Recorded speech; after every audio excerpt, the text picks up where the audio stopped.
Hello students, कैसे हैं आप सब। तो आज हम शुरू करेंगे एनसीईआरटी का टॉपिक 8.3 ऑक्सीडेशन नंबर।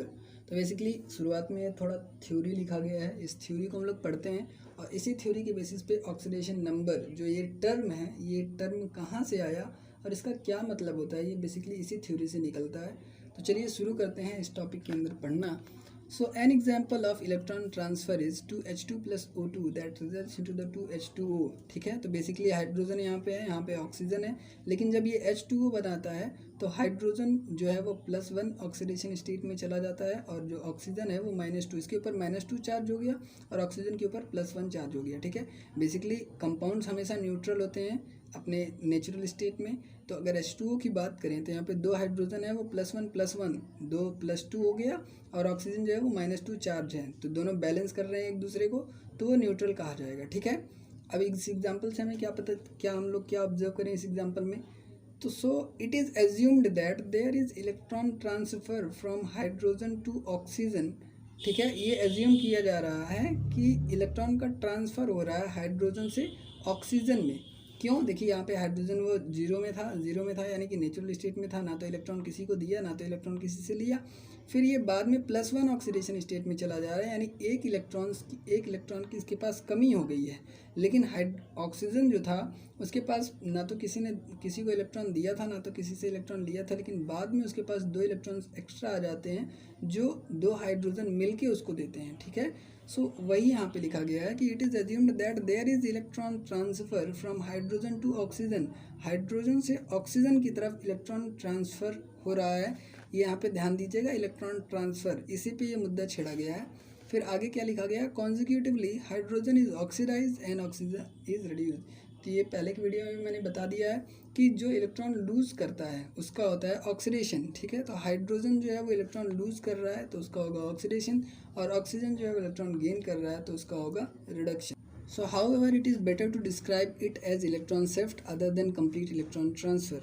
तो ये बात किया जा रहा है basically chapter structure of atom के बेसिस पे कि ये जो ऊपर हम लोगों ने लिखा था इसमें क्या है कि however it is better to describe it as electron shift. ये जो इलेक्ट्रॉन हाइड्रोजन दे रहा है इसको हम लोग electron transfer other than complete electron transfer, complete electron transfer ना कह के हमें कहना चाहिए कि ये इलेक्ट्रॉन शिफ्ट हो रहा है।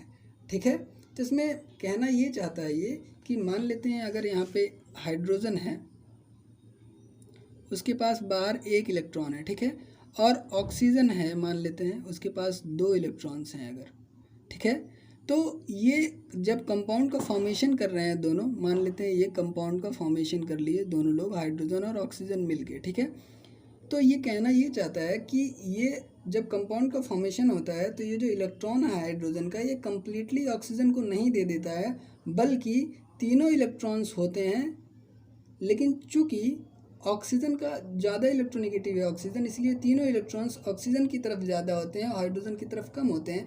तो ये जो हाइड्रोजन का इलेक्ट्रॉन था ये सिर्फ शिफ्ट हो रहा है, ना कि कम्प्लीटली ट्रांसफ़र हो जा रहा है।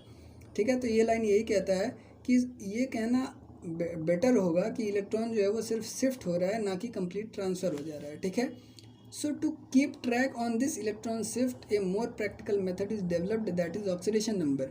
इसी चीज़ पे हम लोगों को और पकड़ बनाने के लिए या फिर और अच्छे से डिफाइन करने के लिए इसी इलेक्ट्रॉन शिफ्ट को एक प्रैक्टिकल मेथड निकाला गया ऑक्सीडेशन नंबर का। ठीक है, तो ऑक्सीडेशन नंबर बेसिकली इस मेथड में, in this method it is assumed as complete transfer of electron towards more electronegative element.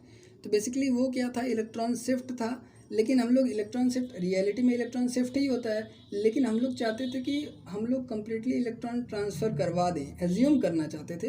तो उसी एज्यूम्सन के बेसिस पे हम लोग एक नया टर्म लेके आए ऑक्सीडेशन नंबर का, जिसके अंतर्गत हम लोग एज्यूम करते थे कि जो इलेक्ट्रॉन है वो कम्प्लीटली ट्रांसफ़र हो जा रहा है, हाइड्रोजन जो है वो कम्प्लीटली ट्रांसफ़र कर दे रहा है इलेक्ट्रॉन को ऑक्सीजन की तरफ, और ये +1 में चला जा रहा है और ये -1 में चला जा रहा है। ठीक है, तो अब हम ऑक्सीडेशन नंबर को और अच्छे से डिफाइन करते हैं। ठीक है, सो oxidation number denotes the oxidation state of an element in a compound. ठीक है, तो जो ऑक्सीडेशन नंबर है वो एक एलिमेंट का ऑक्सीडेशन स्टेट डिफाइन करता है। ठीक है, एसर्टेंड, अब देखिए उस एलिमेंट का ऑक्सीडेशन स्टेट पता कैसे लगा, आखिर उस ऑक्सीडेशन स्टेट को शो कर रहा है ऑक्सीडेशन नंबर, ऑक्सीडेशन नंबर हमें किसी भी एलिमेंट का ऑक्सीडेशन स्टेट बताता है, लेकिन हमको ऑक्सीडेशन स्टेट पता कैसे चला? सो एसर्टेंड, एसर्टेंड मतलब होता है पता लगना। So ascertained according to a set of formulated, ठीक है, अकॉर्ड फॉर्मूलाज, ठीक। तो वो पता लगाया गया एक सेट ऑफ फार्मूलाज, ढेर सारे फार्मूलों के आधार पे। अब वो फार्मूले किस आधार पे बनाए गए थे? On the basis that electron pair in a covalent bond belongs entirely to the more electronegative element. वो इस बेसिस पे फॉर्मूले बनाए गए थे कि जो इलेक्ट्रॉन पेयर होता है वो उस इंटायरली मोर इलेक्ट्रोनेगेटिव एलिमेंट की तरफ ही माना जाता है। मान लेते हैं कोई भी कोवेलेंट बॉन्ड है आपका H और Cl, हाइड्रोजन और क्लोरीन के बीच में एक बॉन्ड है, तो माना जाता है जो इलेक्ट्रॉन पेयर है वो कम्प्लीटली झुका हुआ होता है क्लोरीन की तरफ, क्योंकि क्लोरीन जो है वो ज़्यादा इलेक्ट्रोनेगेटिव एलिमेंट है। तो हम लोग क्या कह सकते हैं डेफिनेशन के बारे में कि ऑक्सीडेशन नंबर हमें किसी भी एलिमेंट के ऑक्सीडेशन स्टेट को बताता है, जो ऑक्सीडेशन स्टेट कुछ फार्मूलों के बेसिस पे कैलकुलेट किया जाता है, ठीक है। अब वो फार्मूले किस आधार पे बनाए गए हैं? वो फार्मूले इस आधार पे बनाए गए हैं कि जब किन्हीं दो एलिमेंट्स के बीच में कोवेलेंट बॉन्ड का फॉर्मेशन होता है तो जो इलेक्ट्रॉन पेयर होता है वो आपका इंटायरली मान लिया जाता है कि वो टोटल क्लोरीन की तरफ है, या फिर क्लोरीन का ही वो क्या कहते हैं, इलेक्ट्रॉन पेयर है। क्लोरीन कहने का मतलब जो ज़्यादा इलेक्ट्रोनेगेटिव है, जो ज़्यादा इलेक्ट्रोनेगेटिव है वो इलेक्ट्रॉन पेयर को ले लेता है, ठीक है। तो ये था आपका ऑक्सीडेशन नंबर। तो डेफिनेशन में जो आपका फॉर्मूले की बात किया गया है जिसका यूज़ करके हम लोग ऑक्सीडेशन नंबर निकालेंगे, आइए उन फॉर्मूलों को देखते हैं। जो एनसीईआरटी में टोटल 5-6 फॉर्मूले हैं, तो वन बाय वन हम लोग पढ़ते हैं। तो पहला फॉर्मूला है ये ऑक्सीडेशन स्टेट निकालने के लिए है किसी भी एलिमेंट का। So the elements in free और uncombined state bears an oxidation state of zero, यानी कि जो भी एलिमेंट्स अपने फ्री स्टेट में होते हैं या फिर अनकम्बाइंड स्टेट, यानी अभी वो कंपाउंड का फॉर्मेशन नहीं किए हैं या फिर नेचुरल स्टेट में हैं, ठीक है, इस तरह से हम लोग कह सकते हैं उनका ऑक्सीडेशन स्टेट जीरो होता है। जैसे O2, ऑक्सीजन आपका O2 के फॉर्म में होता है, हवा में मौजूद है। क्लोरीन आपका ये भी गैस की फॉर्म में होता है, Cl2 डाइएटॉमिक फॉर्म।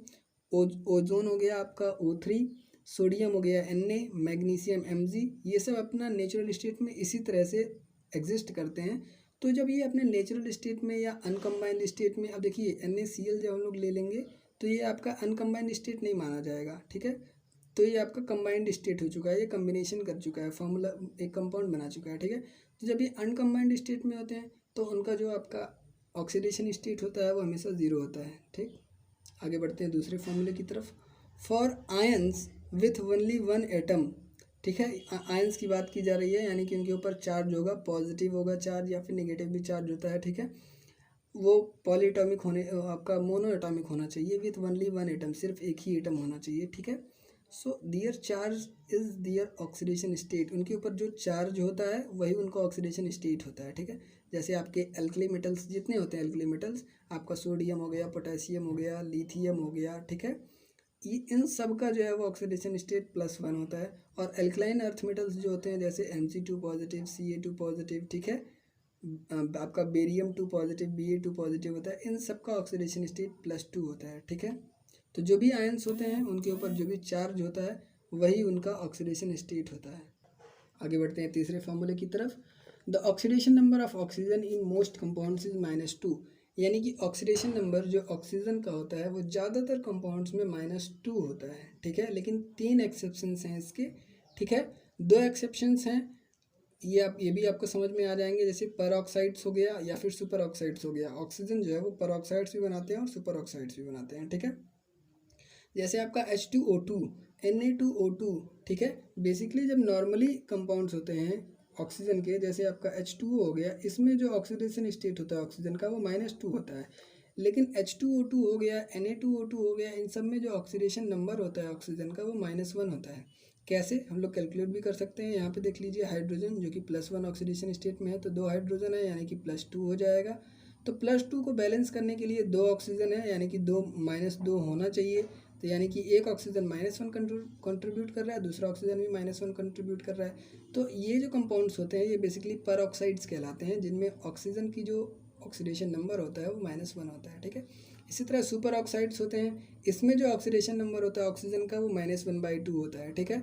इसमें जैसे हम लोग जानते हैं, जैसे अभी हम लोगों ने बात किया कि पोटेशियम का जो है वो +1 ऑक्सीडेशन स्टेट होता है, यानी कि -1 और चाहिए तब जाके ये कंपाउंड न्यूट्रल हो जाएगा। अब वो -1 2 ऑक्सीजन कंट्रीब्यूट कर रहे हैं, यानी कि एक ऑक्सीजन कितना कंट्रीब्यूट कर रहा है, -1/2 -1/2 -1/2 2 ऑक्सीजन कंट्रीब्यूट कर रहे हैं, तब जाके -1 चार्ज आ रहा है और ये आपका कंपाउंड जो है वो कम्प्लीटली न्यूट्रल हो जा रहा है। तो ये दो कैटेगरी होती है, एक परऑक्साइड्स की, एक सुपर ऑक्साइड्स की, जिसमें ऑक्सीडेशन नंबर ऑक्सीजन का -1 और -1/2 होता है। बात करें हम लोग तीसरे एक्सेप्शन की, तो इसको आप लोग समझ सकते हैं कि जो देखिए हम लोग पहले ही डिस्कस कर चुके हैं कि जो ज़्यादा इलेक्ट्रोनिगेटिव होता है वो इलेक्ट्रॉन्स को अपनी तरफ खींच लेता है। तो ऑक्सीजन के ऊपर -2 कहने का मतलब ये 2 इलेक्ट्रॉन्स को अपनी तरफ खींच रहा है। तो ऑक्सीजन इलेक्ट्रोनिगेटिव तो होता है, सबसे खींच लेगा, लेकिन इससे भी ज़्यादा इलेक्ट्रोनिगेटिव होता है फ्लोरीन। तो अगर ऑक्सीजन फ्लोरीन के साथ कंपाउंड बनाएगा तो ये 2 इलेक्ट्रॉन्स नहीं खींच पाएगा ऑक्सीजन, बल्कि फ्लोरीन से इलेक्ट्रॉन्स खींच लेगा और ऑक्सीजन जो है वो इलेक्ट्रॉन देना पड़ेगा उसको मजबूरी में, क्योंकि फ्लोरीन जो है वो और ज़्यादा इलेक्ट्रोनिगेटिव है। तो अगर ऑक्सीजन इलेक्ट्रॉन देता है तो उसके ऊपर प्लस का ऑक्सीडेशन स्टेट आ जाएगा। वही कहना चाहता है ये। इन ऑक्सीफ्लोरो कंपाउंड्स यानी ऑक्सीजन और फ्लोरीन का जो कंपाउंड्स है, जैसे आपका O2F2 हो गया, ठीक है, इसमें ऑक्सीजन का जो स्टेट है, ऑक्सीडेशन नंबर है या फिर ऑक्सीडेशन स्टेट है, वो +1 होता है। कैसे? फ्लोरीन देखिए -1 ऑक्सीडेशन स्टेट हो गया और फ्लोरीन का कभी नहीं चेंज होगा, वो -1 ही ऑक्सीडेशन स्टेट होता है। आगे हम लोग डिस्कस भी करेंगे। ऐसा इसलिए क्योंकि फ्लोरीन जो है वो बहुत ज़्यादा इलेक्ट्रोनिगेटिव होता है, तो उसका ऑक्सीडेशन स्टेट नहीं चेंज हो सकता है। वो एक इलेक्ट्रॉन लेना ही है उसको और -1 इसका ऑक्सीडेशन स्टेट होना ही है। तो 2 अगर है तो -2 हो गया आपका फ्लोरीन का। अब इस -2 को बैलेंस करने के लिए +2 होना चाहिए, तब जाके ये कंपाउंड न्यूट्रल होगा। तो वो +2 2 ऑक्सीजन मिलके देते हैं, यानी कि एक ऑक्सीजन +1 कंट्रीब्यूट कर रहा है, यानी कि एक इलेक्ट्रॉन लूज कर रहा है। तो यहाँ पे ऑक्सीडेशन स्टेट जो है वो ऑक्सीजन का वो +1 है। इसी तरह OF2 में ऑक्सीजन का जो ऑक्सीडेशन स्टेट है वो +2 होता है, ठीक है। इसको भी आप लोग कैलकुलेट कर सकते हैं, ठीक। तो इसमें हम लोगों ने देखा कि जो ऑक्सीडेशन स्टेट है ऑक्सीजन का वो -2 भी होता है ज़्यादातर, लेकिन -1 भी हो सकता है, -1/2 भी हो सकता है और +1 भी हो सकता है, +2 भी हो सकता है। ये आप लोग कंपाउंड्स देखते ही आप लोग बता देंगे, क्योंकि आप लोग उम्मीद है आप लोगों को बहुत अच्छे से समझ में आ गया होगा।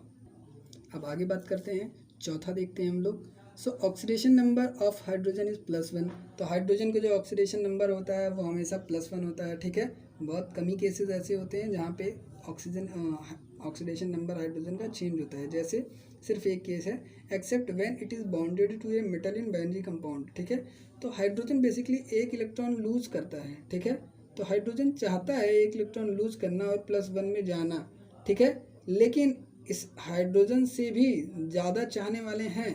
जैसे रिएक्टिविटी सीरीज़ में आप लोग पिछले लेक्चर में आप लोगों ने पढ़ा होगा, पोटेशियम, सोडियम, ऐसे ऐसे आते आते हाइड्रोजन यहाँ नीचे आता है, ठीक है।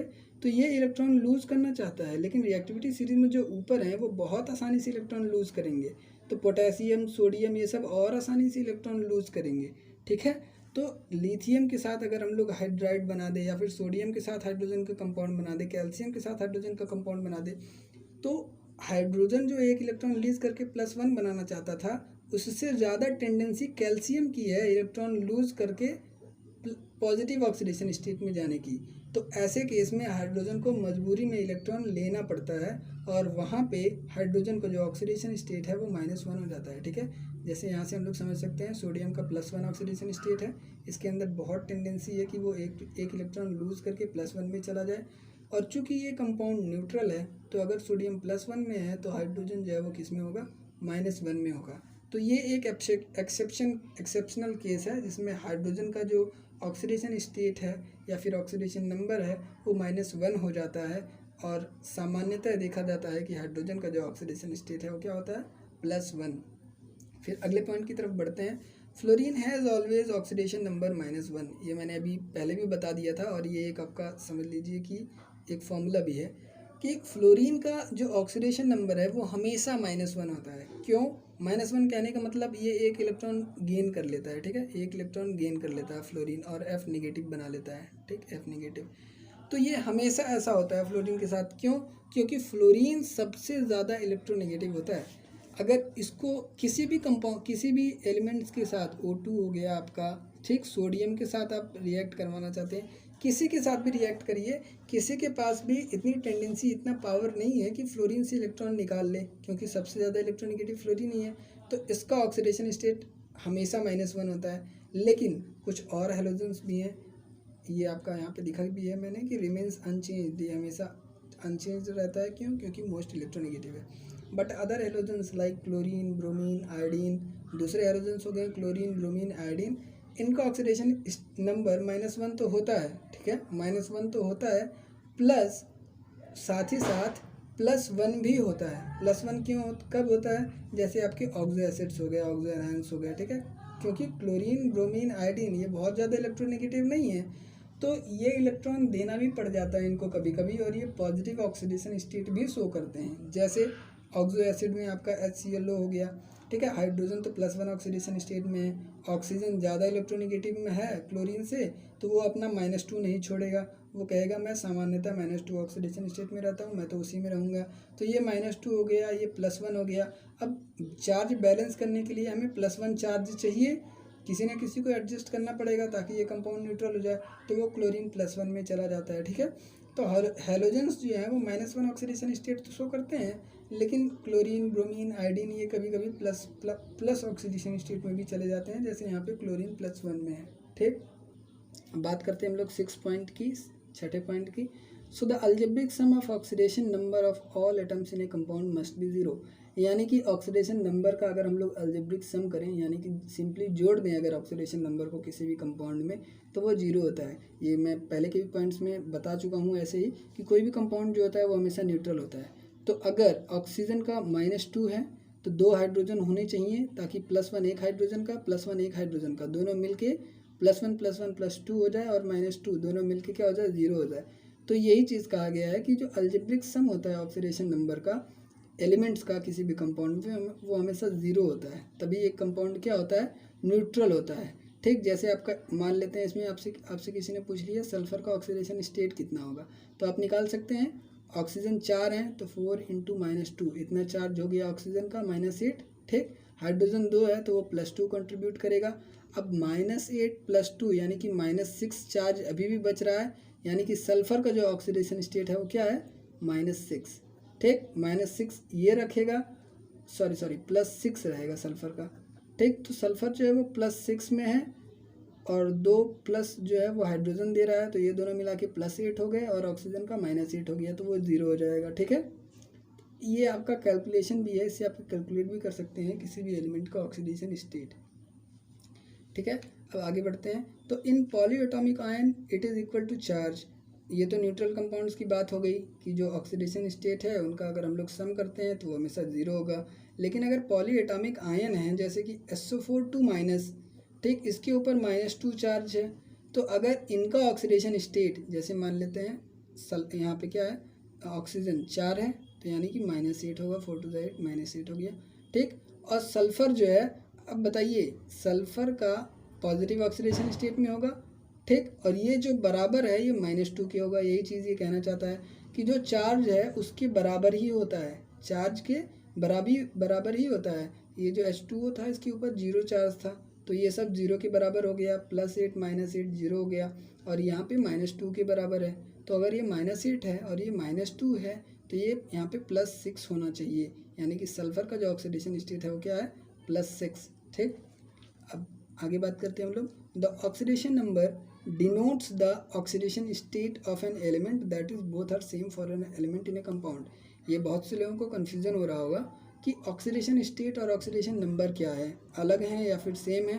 तो बेसिकली किसी भी एलिमेंट का ऑक्सीडेशन नंबर और ऑक्सीडेशन स्टेट दोनों सेम होता है, that is both are same for an element in a compound, यानी कि दोनों के दोनों क्या होते हैं, सेम होते हैं किसी भी एलिमेंट के लिए किसी कंपाउंड में। तो इसमें कंफ्यूज होने की कोई ज़रूरत नहीं है, ठीक। तो आगे बात करते हैं। The oxidation number slash state, the oxidation number और state of a metal in compounds is sometimes presented according to the notation given by German chemist Alfred Stock. यानी कि ये जो ऑक्सीडेशन नंबर है, ऑक्सीडेशन स्टेट है, मान लेते हैं कोई भी कंपाउंड आप लोगों ने लिख दिया, H2O लिख दिया, ठीक, या फिर NaCl लिख दिया, ठीक है। तो इसमें पता कैसे चले कि Na जो है, सोडियम जो है वो किस ऑक्सीडेशन स्टेट में है। तो इसके लिए अल्फ्रेड स्टॉक एक जर्मन केमिस्ट थे, इन्हीं के बेसिस पे इन्होंने स्टॉक नोटेशन दिया, इन्हीं के नाम पे पड़ गया स्टॉक नोटेशन। इसके आधार पे कंपाउंड में ही हम लोगों को पता चल जाता है कि वो किस स्टेट में है, ऑक्सीडेशन स्टेट में है। अब जैसे NaCl में हम लोग सोडियम जो है वो +1 में है, क्लोरीन जो है वो -1 में है, तो इसको हम लोग ऐसे लिख सकते हैं Na आपका ये रोमन में हम लोगों ने 1 लिख दिया, इसका मतलब सोडियम +1 ऑक्सीडेशन स्टेट में है, और Cl लिख दिया, ठीक है। तो ये इसमें अभी आप लोगों को इसका ज़्यादा यूज़ नहीं लग रहा होगा, क्योंकि ये छोटा सा कंपाउंड है, ठीक है। बहुत सारे ऐसे कंपाउंड्स आते हैं, कोऑर्डिनेशन बहुत बड़े बड़े कंपाउंड होते हैं, उसमें स्टॉक नोटेशन का बहुत ज़्यादा यूज़ होता है और बहुत यूज़फुल होता है। हम लोगों को देखते ही पता चल जाता है कि कौन सा मेटल किस ऑक्सीडेशन स्टेट में है, ठीक है। जैसे यहाँ पे देखिए एक आपका गोल्ड है, AuCl गोल्ड जो है वो क्लोराइड बना रहा है, AuCl। यहाँ पे क्लोरीन का -1 है, गोल्ड जो एटम है उसका +1 है, तो इसका ऑक्सीडेशन स्टेट 1 हो गया। इसी तरह आपका AuCl3 हो गया, ये 3 क्लोरीन है यानी कि -3 है, तो जो गोल्ड है वो +3 ऑक्सीडेशन स्टेट में होगा, तो +3 में है, तो रोमन नंबर में ये 3 लिख दिया गया हम लोग, ठीक है। तो ये था आपका बेसिकली स्टॉक नोटेशन।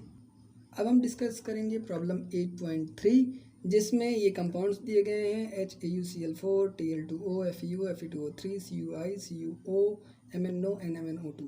तो ये सारे कंपाउंड्स को हम लोगों को बेसिकली करना क्या है, इनका स्टॉक नोटेशन लिखना है, इनको स्टॉक नोटेशन में लिखना है। ये जो मेटल्स है, जैसे यहाँ पे गोल्ड है, यहाँ पे टेलोरियम है, यहाँ पे Fe है, आयरन, कॉपर है, मैग्नीज है, ठीक है। तो इनको हम लोग बताना है कि ये किस ऑक्सीडेशन स्टेट में है।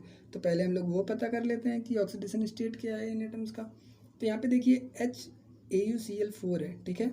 तो यहाँ पे हाइड्रोजन जो है वो +1 ऑक्सीडेशन स्टेट में है, क्लोरीन भी आप लोग जानते हैं -1 में होता है वो, और 4 क्लोरीन है यानी कि -4 हो गया, ठीक है। और चूँकि हम लोग चाहते हैं ये कंपाउंड जो है वो न्यूट्रल हो, तो ये प्लस समथिंग मान लेते हैं Au का है, जो हम लोग ऑक्सीडेशन स्टेट निकालना चाहते हैं, ठीक है। ये 0 के बराबर होगा, तभी हम लोग कहेंगे कि वो न्यूट्रल है। तो ये आपका +1 -3 plus something is equal to 0, तो वो +3 ही होना चाहिए, तभी 0 होगा, यानी कि ये जो गोल्ड है यहाँ पे +3 ऑक्सीडेशन स्टेट में है, ठीक। इसी तरह हम लोग सबका निकाल सकते हैं। अब मैं कुछ और निकलवा देता हूँ, जैसे यहाँ मैं इसका निकलवा देता हूँ। आपका ऑक्सीजन है 3 एटम है, यानी कि 3 एटम है, -2 × 3 यानी कि आपका -6 हो गया, प्लस समथिंग होना चाहिए जो 0 के बराबर हो। यहाँ पे देखिए आयरन जो है वो 2 है, अब -6 है यानी कि +6 होना चाहिए, और 2 आयरन है यानी एक आयरन कितना कंट्रीब्यूट कर रहा है, +3, और दूसरा आयरन भी +3, तब जाके +3 +3 +6 हो रहा है, वो 0 होगा। यानी कि जो आयरन है वो किस ऑक्सीडेशन स्टेट में है, +3 ऑक्सीडेशन स्टेट में है। इस तरह से हम लोग देख सकते हैं, इसको भी देख सकते हैं हम लोग। ऑक्सीजन जो है वो -2 ऑक्सीडेशन स्टेट में है, तो मैग्नीज किस में होना चाहिए, +2 में होना चाहिए, ताकि वो 0 हो जाए, ठीक। तो ये आपका बेसिकली इस तरीके से हम लोग सबका कैलकुलेट कर सकते हैं कि कौन सा किस ऑक्सीडेशन स्टेट में है, +1 में है, +2 में, +3 में है, किस में है, ठीक। और एक बार हम कैलकुलेट कर लेते हैं कि वो किस ऑक्सीडेशन स्टेट में है, तो हम लोग आसानी से स्टॉक नोटेशन लिख सकते हैं। जैसे हम लोगों को पता चल गया Au जो है वो +3 ऑक्सीडेशन स्टेट में है, तो H ये जो मेटल है Au, इसके बाद हम लोग 3 रोमन नंबर में 3 लिख देंगे, इससे हम लोग को पता चल जाएगा ये +3 ऑक्सीडेशन स्टेट में है, ठीक है। ज़रूरी नहीं है +3 में, वो -3 में भी हो सकता है, -3 में भी होगा, तब भी हम लोग रोमन नंबर में ही 3 लिखेंगे, ठीक है। वो बताता है, लेकिन बेसिकली मेटल्स जो हैं वो माइनस में जाएंगे नहीं, वो बेसिकली इलेक्ट्रॉन लूज़ करना चाहते हैं, ठीक है, इसलिए आपका यहाँ पे 3 लिख दिया। टेल्यूरियम जो है Tl वो +1 ऑक्सीडेशन स्टेट में है, तो आपका Tl के आगे हम लोग 1 लिख देंगे रोमन में, ठीक है। इसी तरह Fe जो है वो सेकंड +2 ऑक्सीडेशन स्टेट में था, तो Fe के सामने हम लोग रोमन नंबर में 2 लिख देंगे और फिर O लिख देंगे। इस तरह से हम लोग आगे बढ़ते चले जाएंगे। Cu जो है वो +1 ऑक्सीडेशन स्टेट में था, तो हम लोगों ने 1 लिख दिया रोमन में। यहाँ पे कॉपर जो है वो +2 में था, तो यहाँ पे रोमन नंबर में हम लोगों ने 2 लिख दिया। तो ये बेसिकली बहुत ईजी था 8.3, इसमें बस आपको थोड़ा सा थ्योरी टाइप लिखना था, इसको आप लोगों को बारी बारी से सबका निकालना था और फिर आपको स्टॉक नोटेशन लिख देना था सबका। अब बात करते हैं आगे की टॉपिक की। तो ये जो ऑक्सीडेशन स्टेट है, हम लोग देखे हैं बेसिकली किसी भी रिएक्शन में ऑक्सीडेशन स्टेट घट रहा है, बढ़ रहा है, ठीक है। तो पहले कुछ है, बाद में कुछ और है, तो इसके बेसिस पे भी ऑक्सीडेशन, रिडक्शन और oxidising agent, reducing agent, redox reaction, इन सब के बेसिस पे भी हम लोग डिफाइन कर सकते हैं, ठीक है। कैसे डिफाइन करेंगे? So the change in oxidation number during reaction, किसी भी रिएक्शन में किसी भी एलिमेंट का अगर ऑक्सीडेशन नंबर चेंज होता है तो वो रिडॉक्स रिएक्शन होगा। इसी के बेसिस पे हम लोग ये टर्म्स डिफाइन कर सकते हैं। अब ये कैसे, थोड़ा मैं समझा देता हूँ आप लोगों को। जैसे मान लेते हैं कोई भी रिएक्शन हो रहा है, Na+Cl2 to NaCl हो रहा है, ठीक है। तो यहाँ पे सोडियम जो है, मैंने पहले ही बताया, ये आपके ग्राउंड स्टेट में है तो इसका ऑक्सीडेशन स्टेट 0 हो गया। ये भी ग्राउंड स्टेट में है तो ऑक्सीडेशन स्टेट क्या हो गया, 0 हो गया।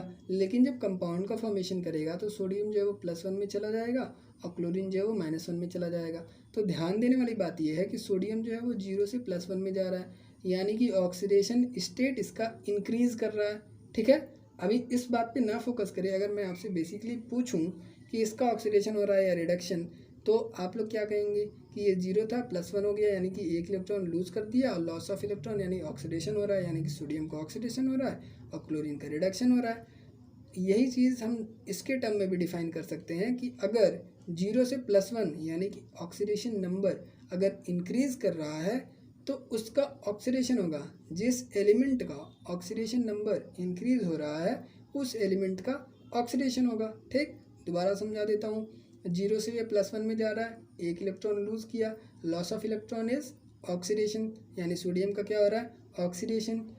इसी को दूसरे टर्म में कहा गया कि अगर 0 से +1 में यानी ऑक्सीडेशन नंबर इंक्रीज़ कर रहा है तो उसका ऑक्सीडेशन होगा। Like an increase in oxidation number of element that is defined as oxidation. उम्मीद है आपको समझ में आया होगा कि ऑक्सीडेशन नंबर अगर किसी भी एलिमेंट का इंक्रीज़ करता है तो उसका ऑक्सीडेशन होगा, ठीक। फिर बात करें रिडक्शन की, तो a decrease in oxidation number of an element, यानी क्लोरीन 0 था वो -1 में चला गया, डिक्रीज हो गया उसका ऑक्सीडेशन नंबर, तो उसका क्या होगा, रिडक्शन होगा, ठीक। इसी की बेसिस पे ऑक्सीडाइजिंग एजेंट को भी डिफाइन किया गया, ऑक्सीडेंट, ठीक। तो इसका डेफिनेशन क्या है, a reagent which can increase the oxidation number of an element, ठीक। बेसिकली मैंने आपको पहले ही बताया था, याद करने का तरीका, जिसका ऑक्सीडेशन होता है वो रिड्यूसिंग एजेंट होता है। यानी अगर सोडियम का ऑक्सीडेशन हो रहा है तो सोडियम का एक रिड्यूसिंग एजेंट है। So a reagent which can increase the oxidation of an element, तो ऑक्सीडाइजिंग एजेंट आप लोग किसको कहेंगे, जिसका रिडक्शन हो रहा है, यानी क्लोरीन। तो ये क्या कर रहा है, इंक्रीज़ कर रहा है कि नहीं, दूसरे का इंक्रीज़ कर रहा है ऑक्सीडेशन नंबर। सोडियम 0 से वो +1 में चला गया, यानी ऑक्सीडेशन नंबर क्या हो रहा है, सोडियम का इंक्रीज़ हो रहा है। वो किसने इंक्रीज़ किया, क्लोरीन ने। कैसे, 1 इलेक्ट्रॉन ले लिया तो इसका ऑक्सीडेशन नंबर इंक्रीज़ हो गया, तो क्लोरीन क्या हो जाएगा, एक ऑक्सीडाइजिंग एजेंट हो जाएगा। इसी तरह हम लोग बात करें अगर रिड्यूसिंग एजेंट की, तो a reagent which lowers the oxidation number, ठीक। तो एक रीजेंट जो ऑक्सीडेशन नंबर क्या कर दे, कम कर दे। तो सोडियम की बात करें, वो किसका ऑक्सीडेशन नंबर कम कर रहा है, क्लोरीन का। वो 0 से क्या हो जा रहा है, -1 क्लोरीन, 0 से क्लोरीन क्या हो रहा है, -1, यानी क्लोरीन का ऑक्सीडेशन नंबर डिक्रीज़ हो रहा है। और वो डिक्रीज़ कौन कर रहा है, सोडियम। तो सोडियम क्या हो गया, एक रिड्यूसिंग एजेंट हो गया, ठीक है। इसी को मैंने दूसरे तरीके से किस तरह बताया था कि जिसका ऑक्सीडेशन होता है वो रिड्यूसिंग एजेंट होता है, यानी सोडियम का ऑक्सीडेशन हो रहा था तो वो एक रिड्यूसिंग एजेंट होगा। इसी के बेसिस पे हम लोग रिडॉक्स रिएक्शन भी डिफाइन कर सकते हैं कि the reaction which involves change in oxidation number, यानी कि ऑक्सीडेशन नंबर का चेंज जिस रिएक्शन में होता है, जैसे NaCl मैंने बताया ऊपर, उसमें ऑक्सीडेशन नंबर चेंज हो रहा था तो वो एक रिडॉक्स रिएक्शन है। अब हम लोग बात करते हैं प्रॉब्लम 8.4 की, जिसमें हम लोग देखेंगे कि 2Cu, इसमें एक रिएक्शन दिया गया है 2Cu2O। ये S का मतलब होता है सॉलिड स्टेट में है, सॉलिड स्टेट में, ये गैसियस स्टेट में है, ठीक है। तो आपको जस्टिफाई करना है कि ये जो रिएक्शन है वो रिडॉक्स रिएक्शन है, और साथ ही साथ आपको पता करना है कि कौन ऑक्सीडाइज हो रहा है, यानी कि किसका ऑक्सीडेशन हो रहा है, कौन रिड्यूस हो रहा है, यानी किसका रिडक्शन हो रहा है, कौन ऑक्सीडेंट है, यानी कि ऑक्सीडाइजिंग एजेंट कौन है, कौन रिडक्टेंट है, यानी कि रिड्यूसिंग एजेंट कौन है, ठीक है। तो ये है आपका क्वेश्चन। बात करते हैं हम लोग सॉल्यूशन की। तो अब हम लोग देखेंगे, इसमें हम लोग बेसिकली सबका ऑक्सीडेशन स्टेट लिख देंगे। जैसे आपका Cu2O था, ठीक है, तो ऑक्सीजन जो है वो -2 में रहेगा। तो अगर -2 में है और 2 कॉपर है और दोनों को +2 लाना है तो +1 हो जाएगा। एक कॉपर का +1 हो गया, ठीक है। दोनों कॉपर का +2 होगा, लेकिन ऑक्सीडेशन स्टेट क्या है, +1 ही होगा यहाँ पे एक कॉपर का। फिर इसी तरह से सल्फ़र जो है वो -2 में है। अगर सल्फ़र -2 में है तो कॉपर का कितना होगा ऑक्सीडेशन स्टेट, +1, ठीक है। इसको इस तरह से भी देख सकते हैं कि एक कॉपर का +1, दूसरे कॉपर का भी +1, यानी कि +2 हो गया ये दोनों मिला के। तो सल्फ़र का क्या होगा ऑक्सीडेशन स्टेट, -2। इस तरह से हम लोगों ने लिख दिया। यहाँ पे कॉपर क्या है, अपने नेचुरल स्टेट में है, ठीक है। तो इसका क्या होगा ऑक्सीडेशन स्टेट, 0 होगा। यहाँ पे देख लीजिए ऑक्सीजन है, 2 ऑक्सीजन है यानी कि -2 × 2 यानी कि टोटल चार्ज क्या हो गया ऑक्सीजन का -4। दोनों ऑक्सीजन का चार्ज क्या हो गया -4, तो सल्फर का चार्ज कितना हो जाएगा +4। अब यहाँ पे थोड़ा बहुत कन्फ्यूज़न हो सकता है बच्चों को, जैसे ऑक्सीजन यहाँ पे है, ऑक्सीजन का क्या हो गया -2, ठीक है। 2 कॉपर हैं, एक कॉपर कितना दे रहा है +1, दूसरा कॉपर कितना दे रहा है +1, दोनों मिला के क्या हो गया +2। तो +2 तो चार्ज हो रहा है, लेकिन हम लोग ऑक्सीडेशन स्टेट की बात कर रहे हैं, तो यहाँ पे कॉपर अपने किस ऑक्सीडेशन स्टेट में है +1 में है, ठीक है, +1 में है। हम लोगों को बस +1 लिखना है, +2 नहीं लिखना है। +2 तो टोटल चार्ज है, एक कॉपर की बात की जा रही है, कॉपर अपने +1 ऑक्सीडेशन स्टेट में है, ठीक है। तो थोड़ा सा हम लोग रिएक्शन को एनालाइज करते हैं। बिफोर रिएक्शन यानी रिएक्शन होने से पहले इधर की बात की जा रही है। इधर क्या हो रहा है कि कॉपर आपका +1 में है, ठीक। सल्फ़र की बात करें तो वो -2 में है, ऑक्सीजन की बात करें तो वो भी -2 में है, ठीक है। अब आफ्टर रिएक्शन की बात करें यानी रिएक्शन होने के बाद कॉपर कितने में चला गया 0, तो ऑक्सीडेशन नंबर उसका क्या हुआ डिक्रीज़। डिक्रीज़ जिसका होता है उसका क्या होता है रिडक्शन, ठीक। सिंपल सी चीज़ है। सल्फ़र की बात करें वो -2 में था, अब कहाँ पे चला गया +4। रिएक्शन देखिए, रिएक्शन में बाद में वो +4 में चला गया, उसका ऑक्सीडेशन नंबर क्या हो रहा है इंक्रीज़। जिसका ऑक्सीडेशन नंबर होता है इंक्रीज़ उसका क्या होता है ऑक्सीडेशन। और ऑक्सीजन की तो बात ही कुछ नहीं है क्योंकि वो तो चेंज ही नहीं हो रहा है, ठीक है। तो ये ऑक्सीडेशन रिडक्शन के बारे में अभी और भी आगे हम लोग बता देते हैं। पहले देख लेते हैं oxidation number of elements changing, यानी देखिए यहाँ पे ऑक्सीडेशन नंबर चेंज हो रहा है रिएक्शन में। पहले कॉपर का +1 था, फिर 0 हो गया। तो जब भी ऑक्सीडेशन नंबर चेंज होता है तो रिडॉक्स रिएक्शन हो रहा होता है। तो इस तरह से हम लोगों ने ये तो जस्टिफाई कर दिया कि ये क्या है, एक रिडॉक्स रिएक्शन है। और ये भी हम लोगों ने देख लिया कि किसका ऑक्सीडेशन हो रहा है। जैसे सल्फ़र जो था वो सल्फ़र कहाँ पे था -2 में +4 में, उसका जो ऑक्सीडेशन नंबर है वो इंक्रीज़ हुआ है। तो अगर इंक्रीज़ हो रहा है तो ऑक्सीडेशन होगा, तो सल्फ़र इज़ ऑक्सीडाइज्ड। तो कॉपर क्या होगा रिड्यूस होगा।